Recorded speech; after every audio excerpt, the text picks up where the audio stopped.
একটু বাড়াইলে ভালো হয়, সুর দিলে এটা ড্রাইভার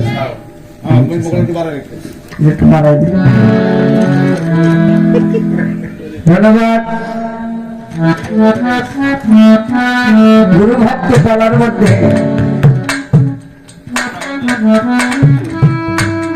সর্বপ্রথম যে কার্যকলাপ বা যে অভিনয়টুকু হয়েছে এতটুকুই হলো শিক্ষার বিষয়। তরিকতের সর্বপ্রথম হলো আদব,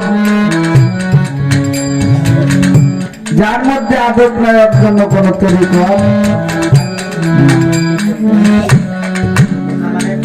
ভক্ত আমাকে যে ভক্তি দিয়েছে, আসলে বলো আমি তো সে ভক্তির যোগ্য হতে পারিনি। এখন উনি যারে ভক্তি দিছে উনি জানে, আর আমি উনি আমার দিয়ে যারে ভক্তি দিছে হ্যাঁ জানে। ভক্তি কিন্তু আমাকে উনি দেয় নাই, আর আমি ভক্তি আমার কাছে রাখিনি। বুঝলেন নাই? যারটা হ্যাঁ নিছে আমার সমস্যা কি? আমি যদি তোমার হয়ে যাই তো তোমারটা তোমাদের কাছে, আমারটা কি নাকি কন?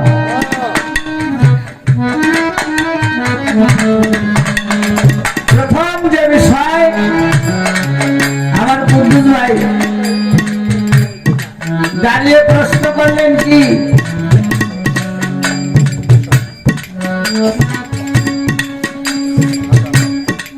এই যে আমরা সাদা এবং লাল কাপড় পরে পরি, আপনারা একটু দাঁড়াইলে আমি দেখাইতেন কর্মটা হইতেন। আমাদের ওই যে তিনজন মানুষ বসে রয়েছে, কর্ম কিন্তু আপনারা দেখাই দিলাম চোখ ঠিক। দেখেন একটা কাপড় বিছাইছে, তারা দুজনে তিনজনে বিছাইছে একটা কাপড়। এটা আমার কাঁধে রাখার কারণটাই হলো আমি যখন রাস্তা দিয়ে হাঁটবো, আমার গুরু বাড়ি যদি পাশে থাকে, ওই পথ দিয়ে আমার দয়াল যাবে, আমার বান্ধবদের বস দেখে আমার দাঁড়াই রইল বা এক জায়গা বাজারে বসতে দিব, ময়লা চেয়ারে ময়লা বা টেবিলে ময়লা আছে, আমার এটা খুললে আমার বান্ধবরা আমি সুন্দর করে বসতে দিতে পারো। তাহলে এটাকে খুইলে যদি আমার বান্ধবরা আমি বসতে দিতে পারি, এটা কাঁধে রাখা কি খারাপ না ভালো? গামছা হোক, এটা তো একটা কাপড়, এটা বস্তু। তাহলে একটা কাপড় যদি হয় তাহলে কাপড়টা বিছিয়ে দিয়ে দেওয়ার ব্যবস্থা। সাদা কাপড়টা ব্যবহার করা, এটা হলো যার মনের মধ্যে বাবা, সে অন্তর দিল তার সর্ব অঙ্গটা পবিত্র হয়ে গেছে, যার মনটা পরিষ্কার হয়ে গেছে, ওইটা হলো সাদা প্রতীক। যার মন সাদা, সে সাদা কাপড় ব্যবহার করতে পারে।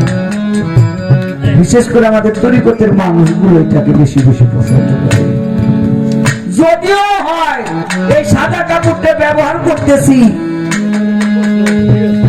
একজন অভ্যাস করে পড়ে যে আমি অভ্যস্ত করেছি সাদা কাপড় পরি, দেখতে ভালো লাগে, এটা সৌন্দর্যের প্রতীক। সাদা কাপড় হলো সৌন্দর্যের প্রতীক।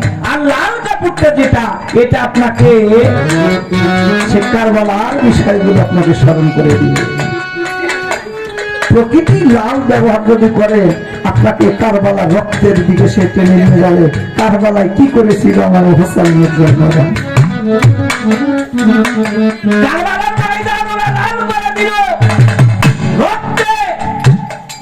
যেখানে 30,000 সৈন্য, 30,000 সৈন্য নিয়ে ইয়াজিদ পাঠাই দিল, মাত্র 72 জন নারী পুরুষ মিলে 72 জন। এই 72 জনের সাথে 30,000 মানুষ, এর মধ্যে মাওলানা, মুফতি, মুহাদ্দিস এরাও ছিল, ছোট ছোট বাচ্চা ছিল। তাহলে পূজা আলিয়াস ঘর ছোট বাচ্চা শুন করে ওরা ছাড় দেয় না। আমার হোসাইন বলেছিল, ওনার সব শহীদ হয়ে যাওয়ার পরে আমার লাস্টে আমার হোসাইনকে যখন ধরবো, আমার হোসাইন চতুর্পাশে মানুষ দাঁড়াই রয়েছে, ওনারে ঘিরে রয়েছে, উনি বলতেছে তোমাদের মধ্যে কি একজন মুসলমান নেই? আমার নানার উন্মত,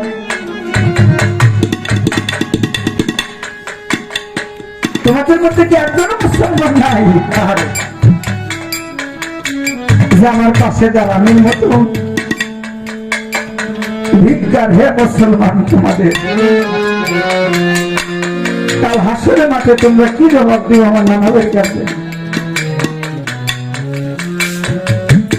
তোমরা তোমার নানা ভাই উন্মত, তোমরা তোমার নানা ভাইকে ভালোবাসতে, আজ তোমরা কেন এখানে আসলে?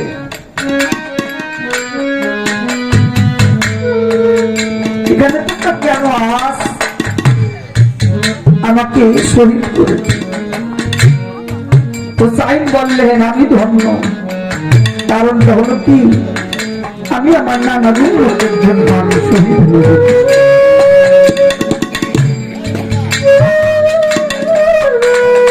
এই তরিকতের কথা বাবা যুগে যুগে নবী রাসূল পৃথিবীতে এই খানকার মধ্যেই সীমাবদ্ধ ছিল। কেউ বলতে পারে মসজিদ নববী আগে হয়েছে, কেউ বলতে পারবে না মসজিদ নববী আগে হয়েছে, আগে ওইটা খানকা ছিল, এখন ওইটা খানকার বারান্দা রয়েছে। যেখানে আমার মাওলা আমার দয়াল নবীজি দয়াল গুরুজি থাকতেন, মা আয়েশা থাকতেন, মসজিদের পাশে ওইটা খানকা ছিল, পরবর্তীতে ওইটা মসজিদ করা হয়েছে। আগে মসজিদ না, আগে খানকা, আগে খানকা হয়েছে। সমস্ত নবী পরিবার ধ্বংস হওয়ার পরে যখন আমার হুসাইন এবং হাসানের আওলাদ বেঁচে রইল, জয়নাল আব্দিন বেঁচে রইল। জয়নাল আব্দিন আমার নবীর প্রেমিক, আমার মাওলা আলীর প্রেমিক যারা ছিল, তাদেরকে নিয়ে ইরাকের এক জঙ্গলের মধ্যে সর্বপ্রথম খানকা দিয়েছিল। হয়তো আমাদের তরিকতের মানুষের বাড়িতে, অনেকের বাড়িতেই খানকা হয়, আর এই খানকাতেই হয় কোরআন হাদিসের আলোচনা। আমরা হয়ে গেছি ব্যর্থ, ওরা হয়ে গেছে স্বার্থ। তার মানে আজ ওরা যেখানে বসে কোরআনের হাদিসের কথা বলে, ওখানে সত্যি কোরআনের আলোচনা হয় না। কোরআনের শিক্ষা কেউ কাউকে আঘাত করতে পারবে না। আমির সুমনের ধারা কারো ক্ষতি হতে পারে না। এই জন্য কথার আলোচনা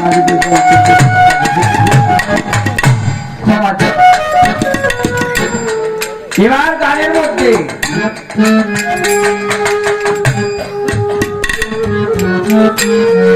আসলে কি বলবো,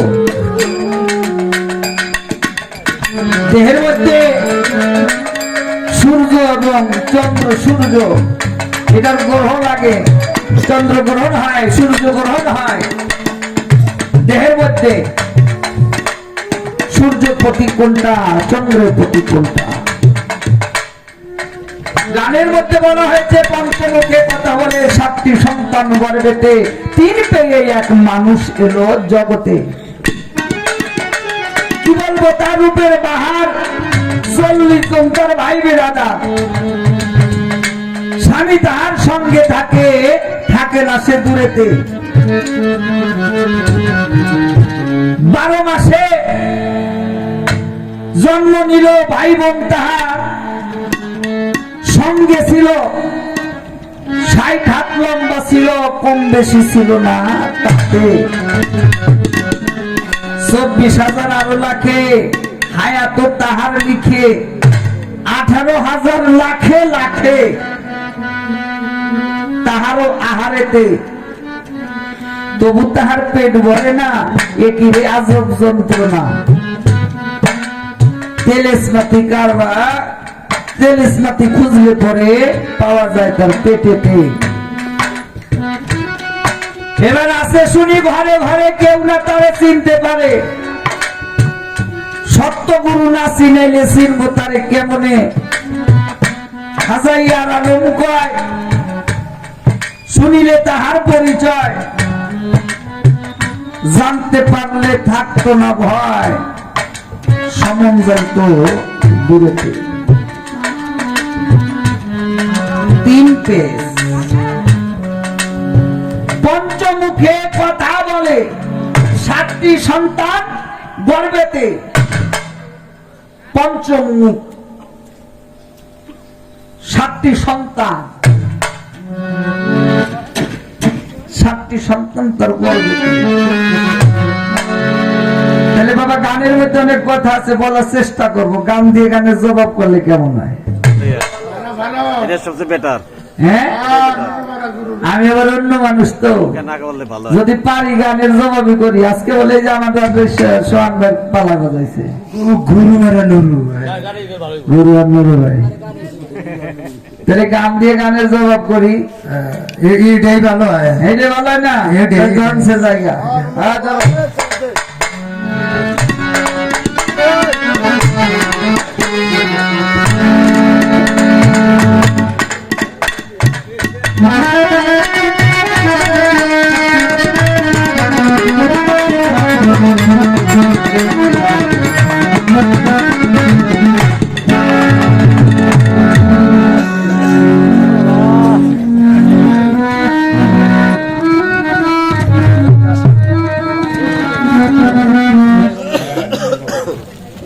চলতে আসেন আমার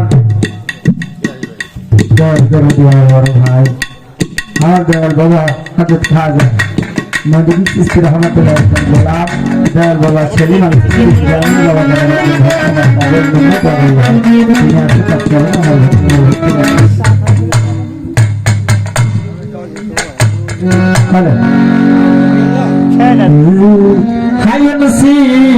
তাতে জিন্দা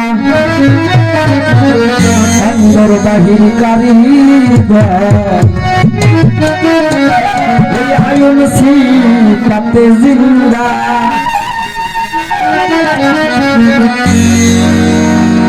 তিন পেসের নিমের গিরাতি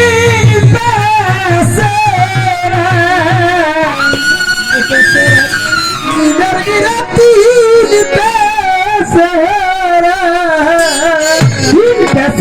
নিমের গিরায় বন্দি আছে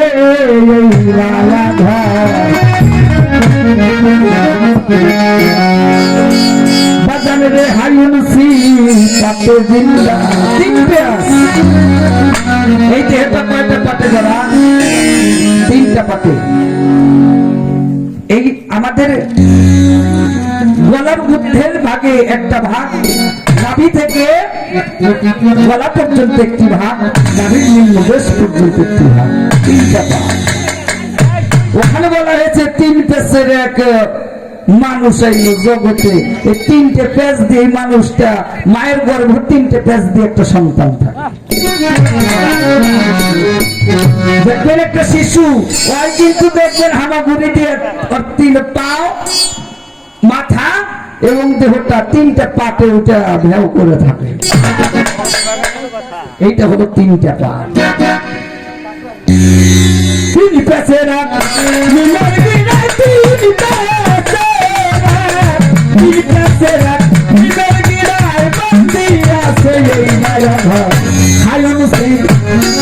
জিন্দা করিয়াছে অন্দর বাহির কারিগর হায়ুনসি তাতে জিন্দা করিয়া অন্দর বাহির কারিগর হায়ুনসি তাতে জিন্দা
अंदर महल कारीगर हायुनसि ताते जिंदा अंदर महल कारीगर हायुनसि ताते जिंदा अंदर महल कारीगर हायुनसि ताते जिंदा दस दरे जाय भक्ति तैयार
বাহির কারিগর আলুন সিফাতে জিন্দা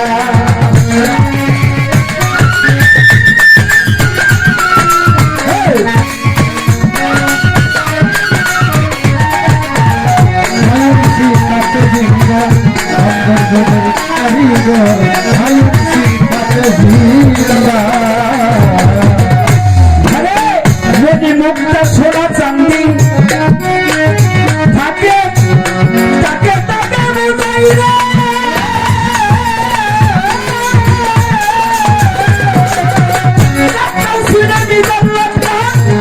হচ্ছে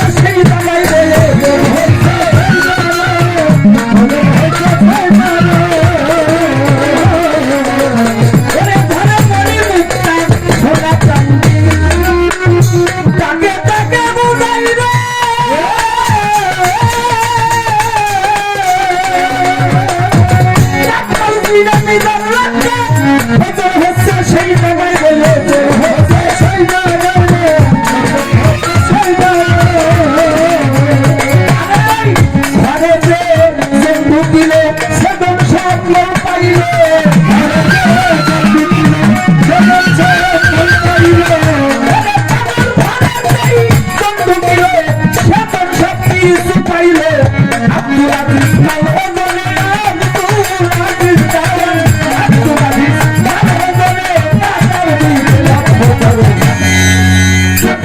আপনি যাত্রা গাইছেন হের ভক্তাল এটা জবর করছে ধন্যবাদের ধন্যবাদ আমি ধন্যবাদ জানাই যেমনি ভাবে আমার কাছে বাবা গানের মধ্যে প্রশ্ন করে যায় কি বলেছে কিন্তু এই এক মানুষ আইলো এই না জগতে এবার গানের মধ্যে অনেক প্রশ্ন বাবা রইয়া আছে কি বলবো তাবুকের পাহাড় 40 জন তাপ ভাই বেড়াদা এখন আসেন 40 জনের হিসাব করতে হবে না পঞ্চমুখে কথা বলে আগুন পানি মাটি বাতাস নূর কয়টা 5টা এক একটা জাতের 5টা কইরা গুণ কয়টা হইলো 5 25 হ্যাঁ 25 হইছে না 25 আর 5 কত 30 8 10 ইন্দ্রিয় 40 পাইছেন নাকি হ্যাঁ 60টা এবার আসেন 60 হাত লম্বা হলো কয় পারা 30 পারা এই মানব দেহ কয় পারা 40 পারা এখন আছে 40 আর 40 কত 80 আছে না আরো আছে কায়দা আছে 7 সেবাত নাকি 7 সেবাত আলিমন কালিমন সামিউন বাসিরুন হাইউন কুদিরুন এইটা হলো কয়টা 7 12 বুরুজ হ্যাঁ 14 কামান তারপরে 14 কামান আর লইবে নাকি 6টা নিপু 8 কুটুরি 9 জানেরা কাজ আজকে আমার ভাইয়ের সাথে আপনি এরকম করে কেন আইসেন না তোর দিকে লাগে 18 শেষ এই 18,000 লাখে 18,000 আরো লাগে 18,000 24,024 যে কোন নাই আছে এটা লা ইলাহা ইল্লাল্লাহ মুহাম্মাদুর রাসূলুল্লাহ বাবা হলো 24 এটা হলো 24 এর মিল আর এক দিয়া দেহটারে খারাপ করছে 25 ঘরের বন্ধ 25 বন্ধের ঘর এইটা 25 বন্ধের এই না ঘরে মানুষ খেলা করে দুজনেই থাকে তাহলে যেমনি ভাবে আমার কাছে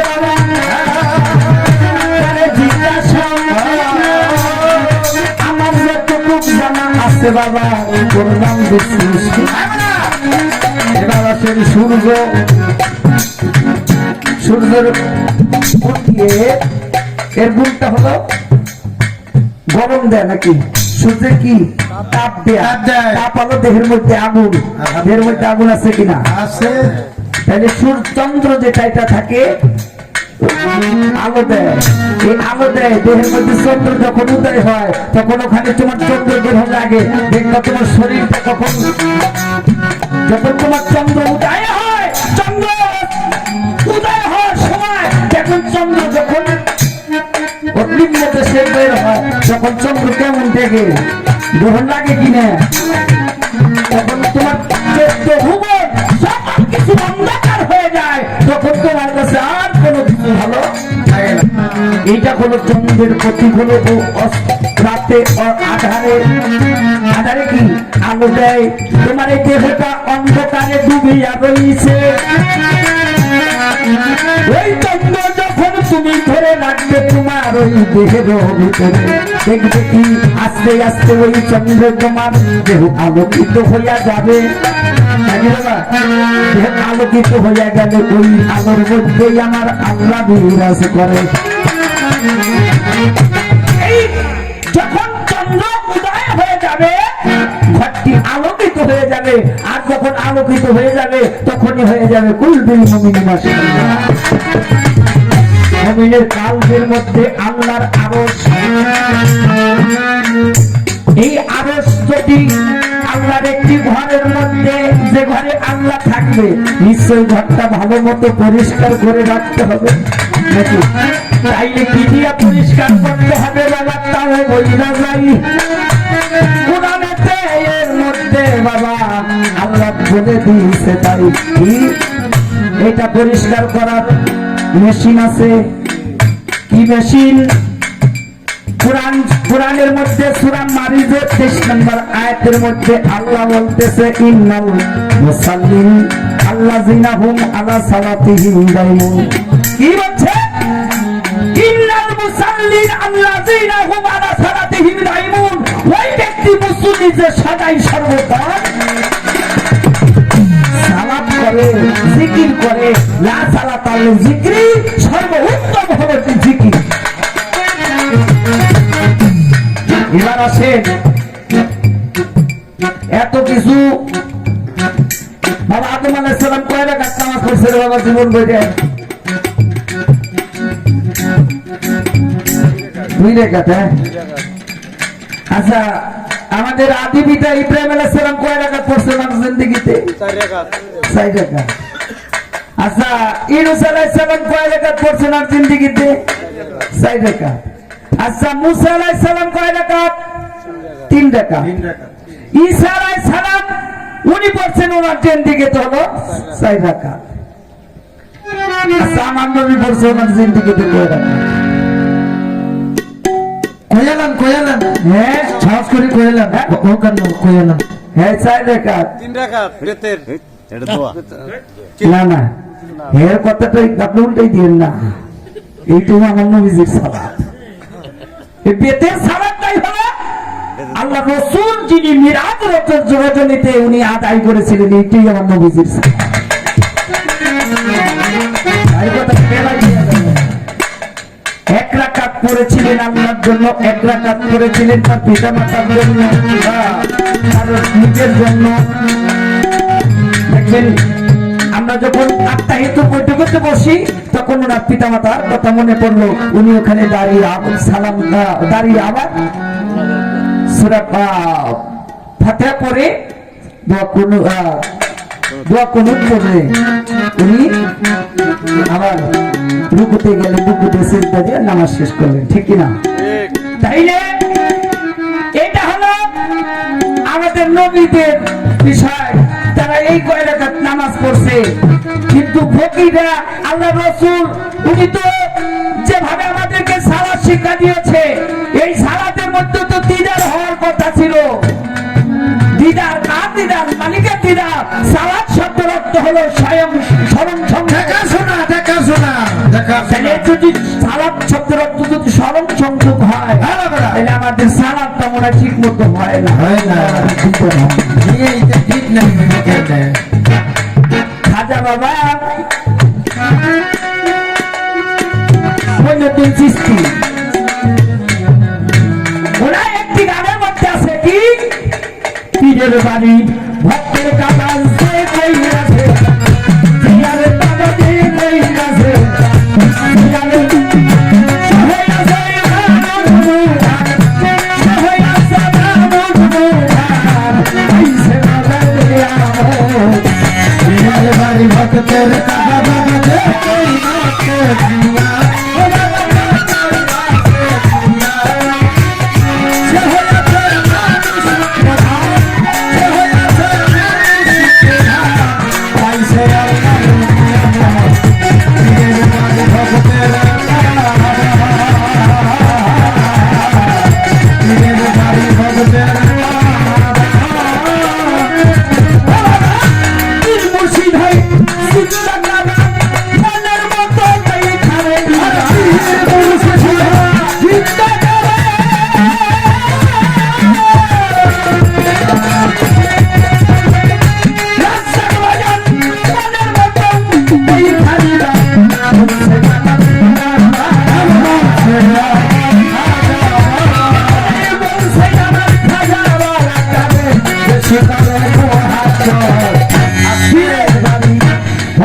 কাবা যে কইরাছে জিয়া পীরের বাড়ি ভক্তের কাবা যে কইরাছে জিয়ারত সে হইয়াছে মানুষ প্রধান পাইছে মাওলা পীর মুর্শিদ হাই জিন্দা কাবা বলের মতো এই খানিবা বলছেন আমার খানাবা তার বেশি করো মহব্বত এই কথা একটা দলিল থাকতে কোনা পীর মুর্শিদ জিন্দা কাবা হয়ে গেলে কি একটা দলিল থাকতে হবে না তো নিশ্চয়ই দলিল আছে কি হযরত ওমর ইবনে খাত্তাব ওনার একটি হাদিস বুখারী শরীফের মধ্যে আছে আল মুমিনু আকরাবু মিনাল কাবা ওই খানা কাবা হতে উত্তম একজন মুমিন বান্দা যিনি মুমিন তিনি কাবারও কাবা একটি গানের মধ্যে আছে নবীজি আমার কাবারও কাবা নবীরও প্রেমেতে কাবা হইয়াছে কাবা ইয়া মুহাম্মদ মুস্তাফা নবী সাল্লাল্লাহু আলাইহি তাইলে বুঝতে হবে নবী কে কাবা কে কাবা কিন্তু কারো না কারো আশা করে আলহামদুলিল্লাহ কাবা কি কারো আশা করে করে করে আমাদের মাযহাব কয়টা বাবা চারটা মাযহাব তাহলে একটি মাযহাব হলো ইমাম মালিক রাদিয়াল্লাহু তাআলা আনহু উনি 10 বছর কাবা ঘরে ইমামতি করেছেন 10 বছর এই 10টি বছর কাবা ঘরে ইমামতি করার পরে ওনার সর্বশেষে ওনার একটি বেদি হয়ে গেছে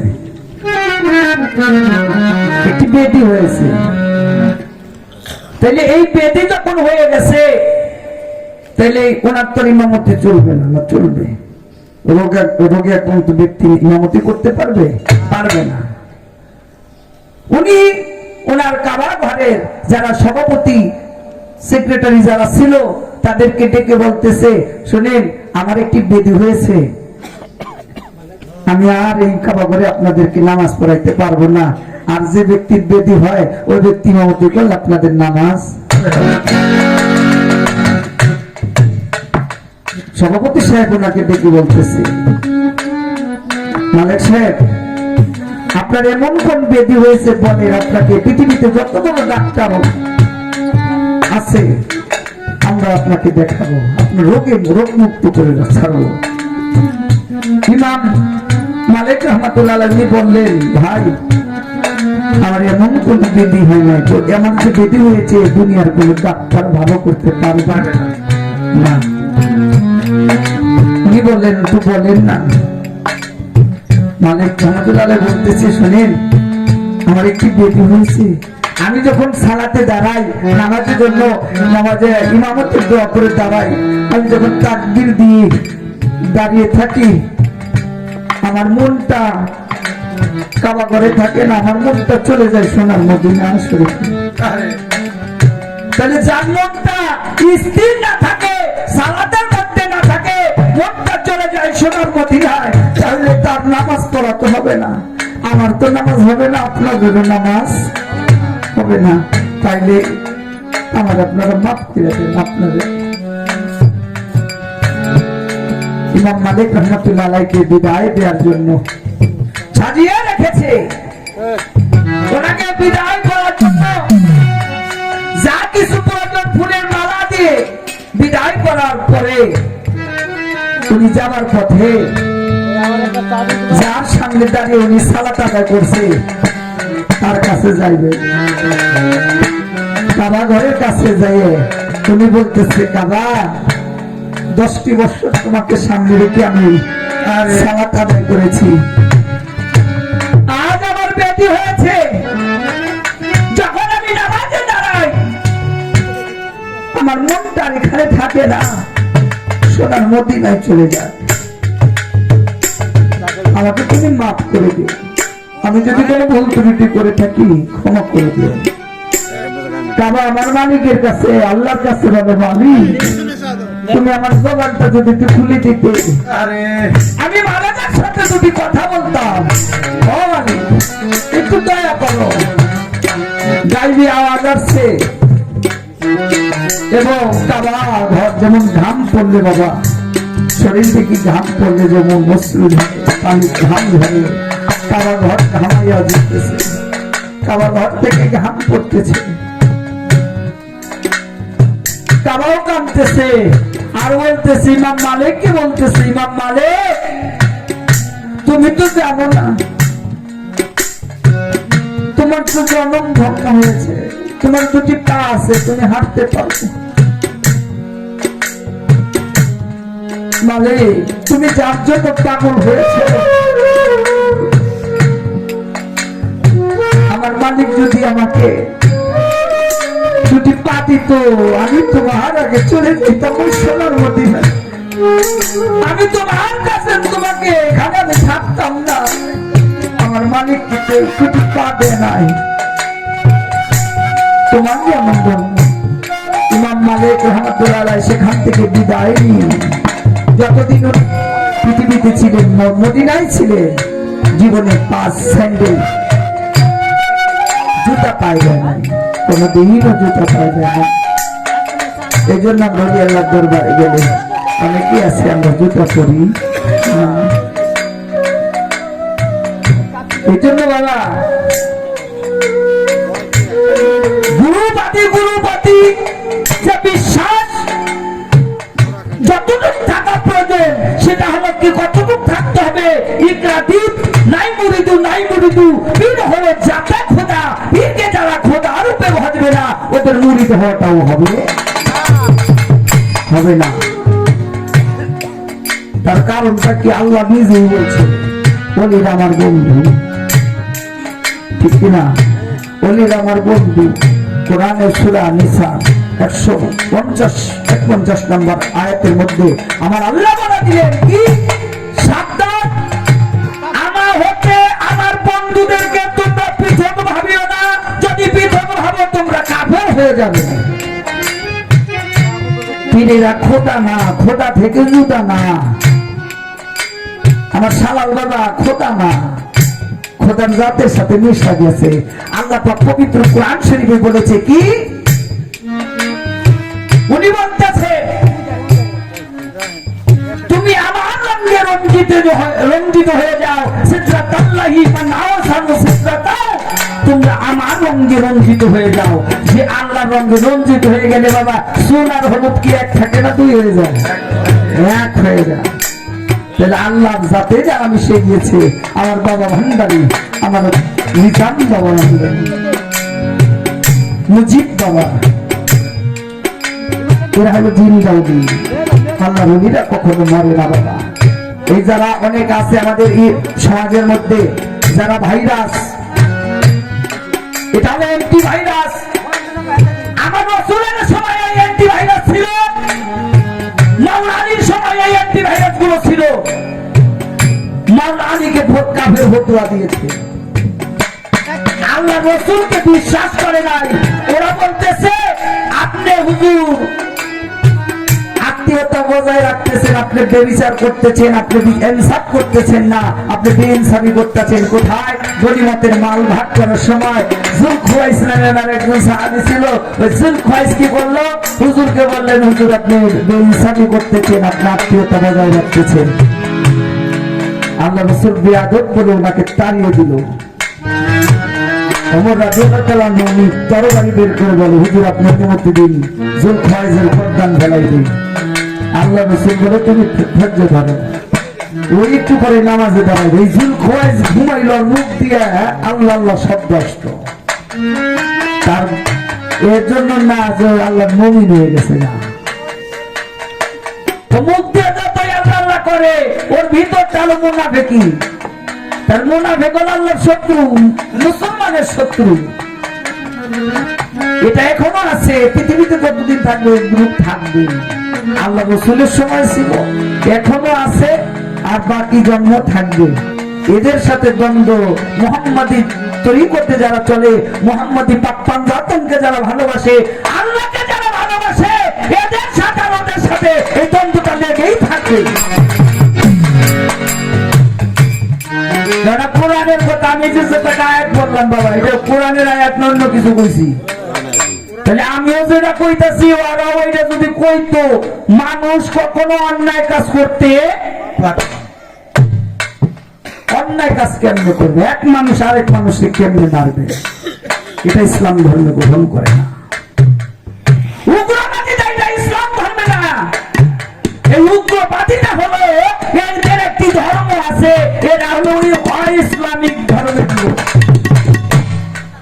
এরা আমার নবীজির নাম বলবো, এদের মুখে নবীজির মোহাম্মত থাকবে না। অন্তরের ভালোবাসা একটি, মুখ দিয়ে বলা একটি। যে ভালোবাসে হ্যাঁ কয় না আমি নবীজির ভালোবাসি, ওর ভিতরেই কয় আমি মোহাম্মদের ভালোবাসি। এই মোহাম্মদকে যারা ভালো না লাগবে, আল্লাহ বলে ওরা কখনো আমার বান্দা, ওদের স্থান জাহান্নাম। কুরআন শরীফের মধ্যে সূরা আল ইমরানের 31 নম্বর আয়াতের মধ্যে আল্লাহ বলতেছে কি, কুলিন কুনতুম তুহিবুনাল্লাহি ফাত্তাবিউনি ইউহিব্বুকুমুল্লাহ ইয়াগফিরু লাকুম যুনুবাকুম আল্লাহু গাফুরুর রহিম। আল্লাহ বলতেছে কি, হাবিব আপনি জানিয়ে দিন কি, যারা আমাকে ভালোবাসে তারা যেন আপনাকে বেশি বেশি মহব্বত করে আর ভালোবাসে। তাই না ভালোবাসার বিনিময় ইয়াগফিরু যুনুবাকুম, যুনু শব্দের অর্থ হলো গুনাহ। আমি আল্লাহ তার জীবনের গাফুরুর রহিম, আমি তার জীবনের পাপ সকল গুনাহ খাতা মাফ করে দেই। জীবনের গুনাহ খাতা মাফ হবে নবীজিকে ভালোবাসলে, নবীজির আলে বায়াতদেরকে ভালোবাসলে, ওলি আল্লাহকে ভালোবাসলে কোনদিন পাপ কাজে লিপ্ত হতে পারবে না। আমি বলি, আপনি যদি আপনার দয়ালকে সামনে রাখে, আপনাকে কখনো বিপদে ফেলাবে না। লাস্টে একটি গান শুনলাম, দয়াল চাঁদ মুর্শিদ আমার উপায় হবে কি, যিনি ভক্ত হয়ে যায়, যিনি ভক্ত আর গুরু, এটার পার্থক্য কিন্তু 19 আর 20। ভক্তের পার্থক্য কি? 19 আর 20। ভক্ত ছেড়ে দিবে, আপনি যাহা কিছু করেন। ভক্ত ছিল কে? এই জন্যই গুরুকে কান্দারি করলে বাবা কোনো ভয় নাই, গুরুকে কান্দারি করতে হবে। গুরুকে যে ভালোবাসে, দোষ থাকে না, আগে দিছে পুইরা দেহ হইয়াছে আঙ্গেরা নগরবাসীরা যে পুইরাছে আমার মুর্শিদ দেবের। এই জন্য খেয়াল রাখতে হবে, গুরুকে ভালোবাসতে হবে, জীবনের চাইতে বেশি ভালোবাসতে হবে। তো অনেক কথা বললাম, দরদিরা ভুল ত্রুটি ক্ষমা চাই, কারণ আমার বলতে ভুল হতে পারে। আমি আরেকটি গান করব।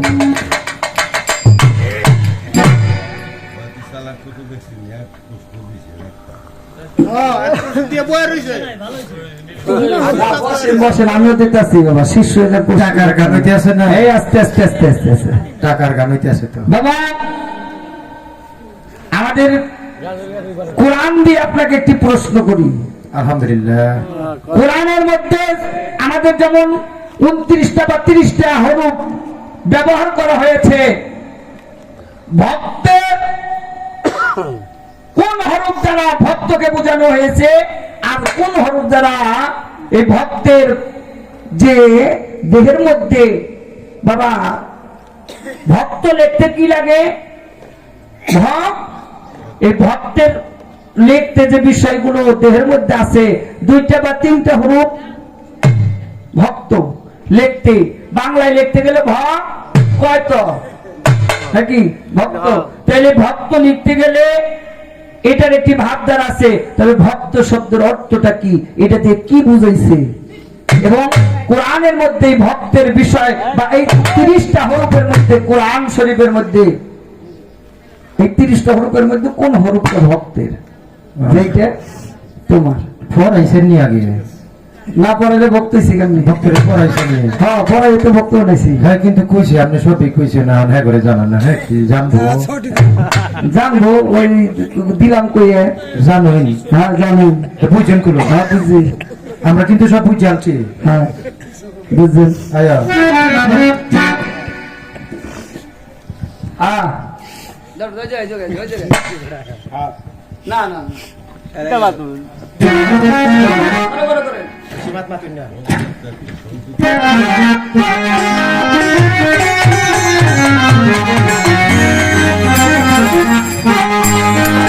সাগরে ডুবলে পাবি তারে আগুন ধরে, সাগরে ডুবলে পাবি তারে সাগরে ডুবলে পাবি তারে আগুন ধরে, সাগরে ডুবলে পাবি তারে সাগরে ডুবলে পাবি তারে আগুন ধরে, ডুবলে পাবি তারে জয় জয় তোমারি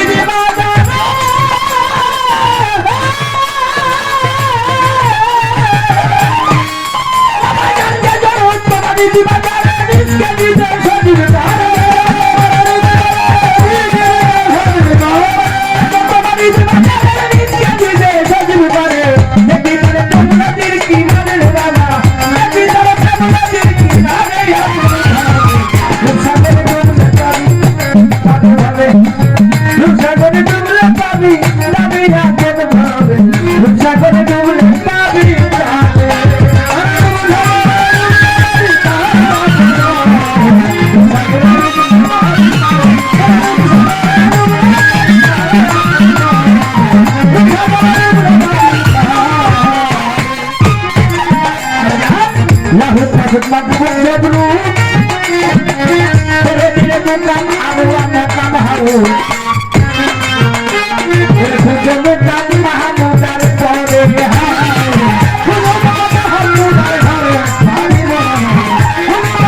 মুর্শিদের হাতে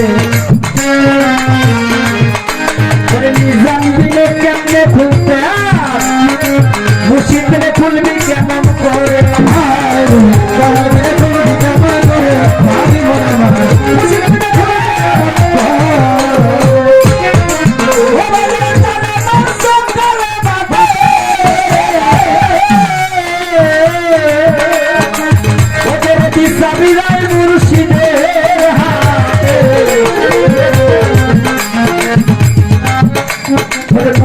দিনে খুলবি কেমন করে মসজিদ দিনে খুলবি কেমন করে ভারী মনে হয় মসজিদ দিনে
রাস্তা দিয়ে কত পাগল হাতে বাবা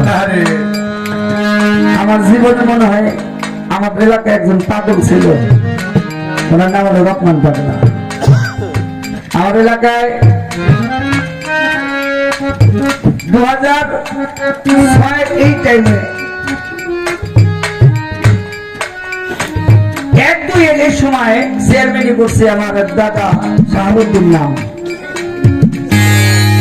ওনার বাড়িতে ওই পাগল যখন আসতো না ওনার আবার চাচা শ্বশুর হয় তো উনি আসতো ওই রাস্তা দিয়ে হাঁটতো আর এই রাস্তা পরিষ্কার করতো আর ওই বাড়ি যেমন বিশ্রী ভাষায় গালাগালি করতো অনেক গালাগালি করতো মানুষে তার পাথর মারছে উনি বেশি থাকতেন ফরিদপুর এখনো অনেক ওনার ভক্তবৃন্দ আছে ফরিদপুর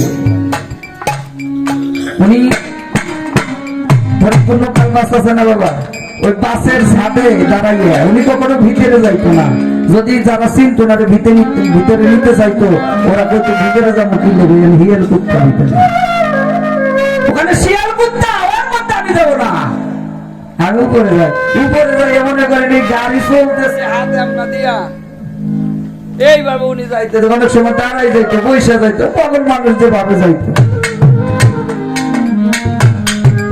পাগল যারা বাবা ওরা পুরুষ ভাবে মহিলা থাকবে যারা দেখতে বোঝা যায় এখানে যারা আছে আমি অনেক চোখগুলো দেখতেছি যে চোখের মধ্যে আমার শালার বাবা আমার নিজাম বাবা ছবিগুলো তার চাঁদের চোখে তাকাইলে বোঝা যায় যে কেমন আমার নিজামের ভক্তি এটা আমার শালালের ভক্তি এটা আমার সৈয়দ চন্দ্র চোখ দেখলে বোঝা যায় এটা আমার খাজা বাবার ভক্ত পাগল কখনো হয় না, পাগল তখনই হয় যখন কেবল আমার পাগল ওয়াজ করানি পর্যায়ে পৌঁছায়, তখন আর সে পাগল থাকে না, পাগল হয়ে যায় অমর। সে পাগল মুখ দিয়ে যা চাই আল্লাহ তাই দিতে বাধ্য। এই জন্য বলেছে পাগল সাধে পাগল কি আর কাছে ধরে, দেখো পাগল করে করে। রাসূলের এক হাদিসে আছে কথা অবিকল, একজন মানুষের জীবন হয় না কামেল যতক্ষণ না সে হয় পাগল। তুমি এমন ভাবে ইবাদত করো মানুষে যেন তোমাকে পাগল করে। আমরা আল্লাহ জিকির করে মানুষে যেন কয় ওই রাজ্যে পাগল হয়ে গেছে। এমন ভাবে জিকির করো কই ওই জন্য পাগল পাগল হয়ে গেছে। এমনি পাগল না, পাগল না পাগল হয়েছে, তাহলে বোঝা যায় পাগল হতে হবে। অমিত্রে পাগল কইব, অমনি কইলে ইবাদত করবা যে ভোগ করলে তুমি তোমার প্রভুকে লাভ করতে, তুমি তোমার মালিক। ওই জন্য বলেছে